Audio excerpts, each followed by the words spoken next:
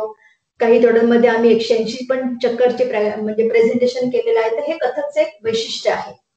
आणि याच्यामध्ये ठुमरी, मग असे जसं मी बोलले की ठुमरी आहे.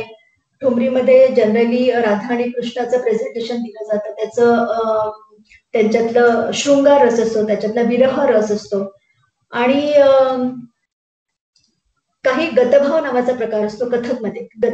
कथकमध्ये सुरुवातीला आपण जसं बाकीच्या नृत्याचं सांगितलं की काय काय सिक्वेन्सने प्रेझेंट केलं जातं, तर कथकमध्ये सुरुवातीला वंदना असते, श्लोक असतात. त्याच्यानंतर फुटवर जसं मगाशी मी दाखवलं तसे त्याचे काही प्रकार असतात. मग थाट नावाचा एक प्रकार येतो. थाट मध्ये तुमचं जो एक लय बांधलेली असते किंवा लय म्हणजे जो एक लेहरा असतो, एक सुरावट असते, तर त्यानुसार तुमच्या काही सॉफ्ट मुवमेंट्स तुम्हाला दाखवल्या जातात की जेणेकरून तुम्हाला ते आपोआप जो प्रेक्षक असतो तो आपोआप ते लयीमध्ये त्या प्रेझेंटेशन मध्ये आपोआप तल्लीन होतो. तर तो एक थाटचा मी एक्झाम्पल तुम्हाला आपल्यासमोर मी तुमच्यासमोर आता दाखवते.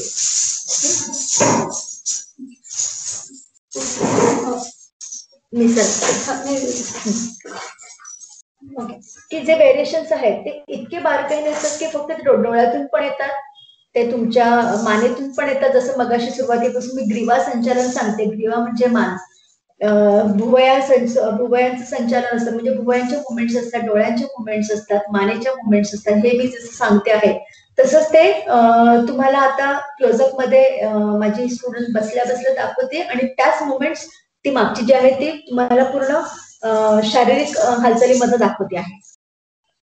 लय संघ ता थे थे त त आ थे थे बोल त त 1 2 3 4 5 6 7 8 9 10 11 12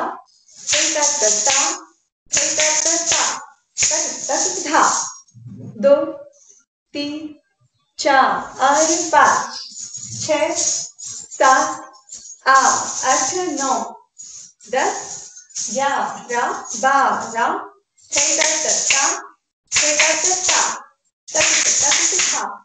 2 3 4 5 6 7 8 9 10 11 12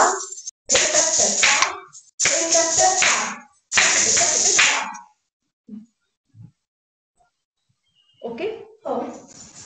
तर याला म्हटलं जातं थाट. म्हणजे हे वेगळ्या वेगळ्या पद्धतीच्या पोजेस ज्या सुरुवातीला थाट जेव्हा कथकचं प्रेझेंटेशन सुरू होतं तेव्हा या वेगवेगळ्या पद्धतीच्या पोजेस केल्या जातात. त्याच्यामधनं तुम्ही कोणत्या स्पीड मध्ये सुरुवातीचं तुमचं प्रेझेंटेशन करणार आहे हे सुद्धा कळतं. जसं तर यांनी एक ही जी हा स्पीड होता ह्याच्यामध्ये आम्ही सुरुवातीला प्रेझेंट करणार, मग याच्यामध्ये काही प्रमाणात केल्यानंतर मग तो स्पीड वाढत जातो. असं करता करता ते द्रुत मध्ये जातं आणि द्रुत मध्ये गेल्यानंतर आणखीन द्रुत लाईन मध्ये मग जसं मी फुटवर्क मगाशी दाखवलं त्याचे व्हेरिएशन तुम्हाला तिकडे असे दाखवले जातात.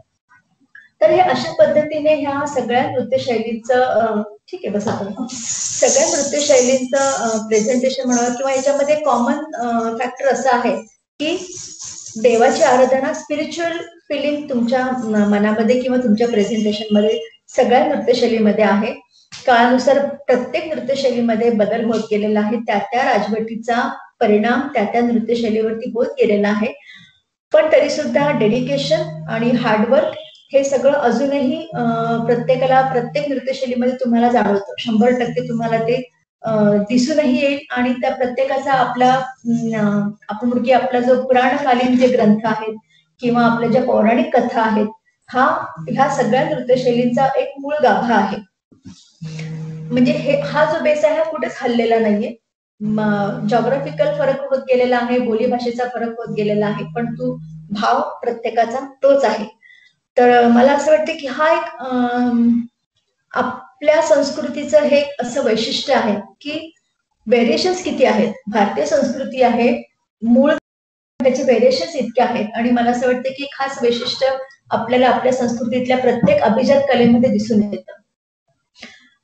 असे अनेक उपप्रकार सुद्धा आहेत, पण आजचं लेक्चर खूप जास्त मोठं होईल म्हणून मी फक्त शास्त्रीय नृत्य शैलींचे जे मेन प्रकार आहे त्याच्यावरती फोकस करून तुम्हाला काही प्रमाणामध्ये टेक्निकली आणि काही प्रमाणामध्ये आपण जे प्रचलनामध्ये असं काही सांगण्याचा मी तुम्हाला प्रयत्न केलेला आहे.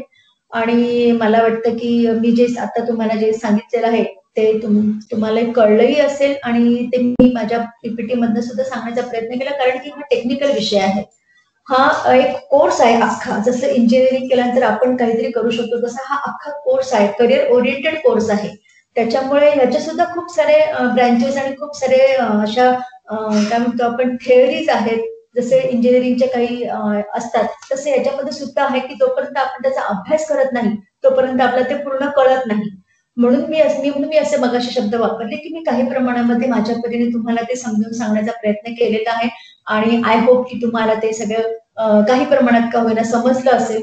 आणि कोणाला काही नंतर डाऊट्स असतील तर मी अवेलेबल आहे, तुम्ही मला ते नंतर विचारू शकता जेव्हा किंवा ते तुम्हाला जर याच्यामध्ये अभ्यास करावासा वाटला आणि त्याच्यामध्ये काही डाऊट्स आले तर तुम्ही मला केव्हाही विचारू शकता. So thank you so much. आणि मी पटनायक सरांचे पण मी थँक्यू म्हणते की त्यांनी मला एक वेगळा एक अनुभव दिलेला आहे आणि त्या निमित्ताने माझा या सगळ्या नृत्य शैलीचं परत एकदा माझं स्वतःचं रिव्हिजन झालं असं मी म्हणेन. So thank you so much sir. Thank you so much, ma'am, for delivering and demonstrating such a wonderful and informative lecture for all our students. So, on the behalf of SSBT COET family, we would like to thank you so much, ma'am. I would like to also thank you to all students for hearing this lecture very carefully and patiently. Thank you so much. Hereby, I declare that today's session is over. Thank you and goodbye to all.